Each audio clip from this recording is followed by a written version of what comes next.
For all the latest updates, subscribe to News9. Anger against China is growing across India after 20 Indian soldiers were martyred.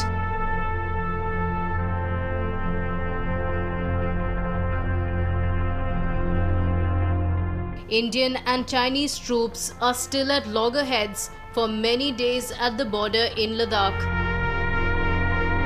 20 Indian soldiers were martyred in a hand-to-hand fight with Chinese soldiers along the LAC.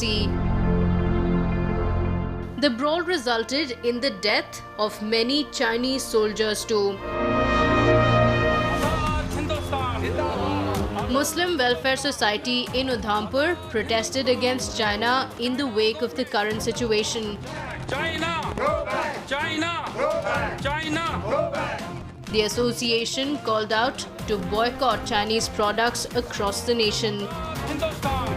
आज का जो protest है ये मुस्लिम welfare society की तरफ से है।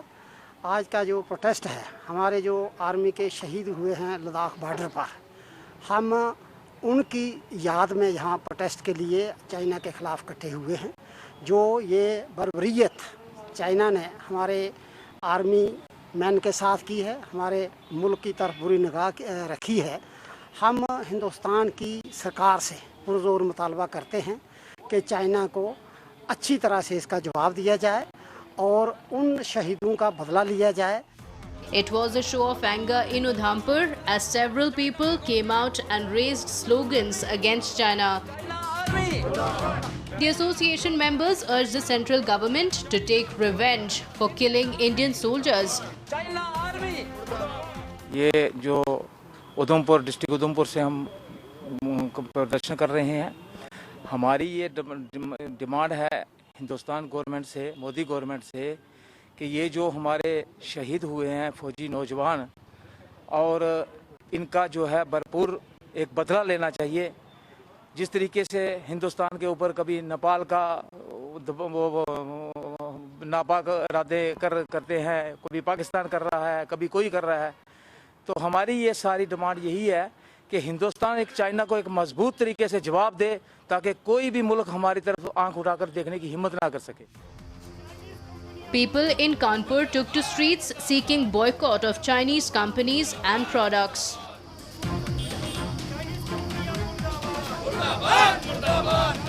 They stated that China can never be trusted going by their track record. Protesters pointed out that Chinese soldiers attacked while talks between the both sides were underway. जिस तरह से 1962, 67, 87 इन तीनों सालों में जिस तरह से चाइना ने हिंदुस्तान को धोखा दिया है, 62 में चीनी हिंदी भाई भाई करके, और उसके बाद 67 और 87 में भी लगातार हमला करने की कोशिश की है लद्दाख बॉर्डर पे, और अभी कुछ दिन पहले जिस तरह से हमारे 20 सैनिकों की शहादत हुई है, हम भूले नहीं है। हम पूरे देश में अपील कर रहे हैं कि चाइना कंपनियों का बहिष्कार करो, चाइना उत्पादों का बहिष्कार करो, और जितनी भी चाइनीज़ कंपनियां हैं या चाइनीज़ उत्पाद हैं इन सब का बहिष्कार करना देश के लोगों से हमारी अपील है। और लगातार ये रेस्टोरेंट मालिकों को हम ये पोस्टर दे करके लगा करके अपील कर रहे हैं कि चाइनीज़ कंपनियों का बहिष्कार करो। The protesters affirmed that it is not pardonable that China killed our soldiers. Protesters were carrying placards with messages against China. Paramhamsacharya Ayodhya called out to Indians to boycott Chinese products with immediate effect. He said that this will crush the financial hegemony of China. He also wrote a letter to the Prime Minister with blood to stop trade with China. इसलिए आज मैंने खून से पत्र भेज करके माननीय प्रधानमंत्री नरेंद्र मोदी जी से मांग किया है कि चीन से हर प्रकार का आयात निर्यात पूर्ण रूप से प्रतिबंधित किया जाए। चीन का कोई भी सामान भारत में नहीं बिकना चाहिए, और इससे जो है चीन निश्चित रूप से 5 साल के अंदर चीन औकात उसको पता लग जाएगी। It was during disengagement talks that both sides fought it out on June 15th.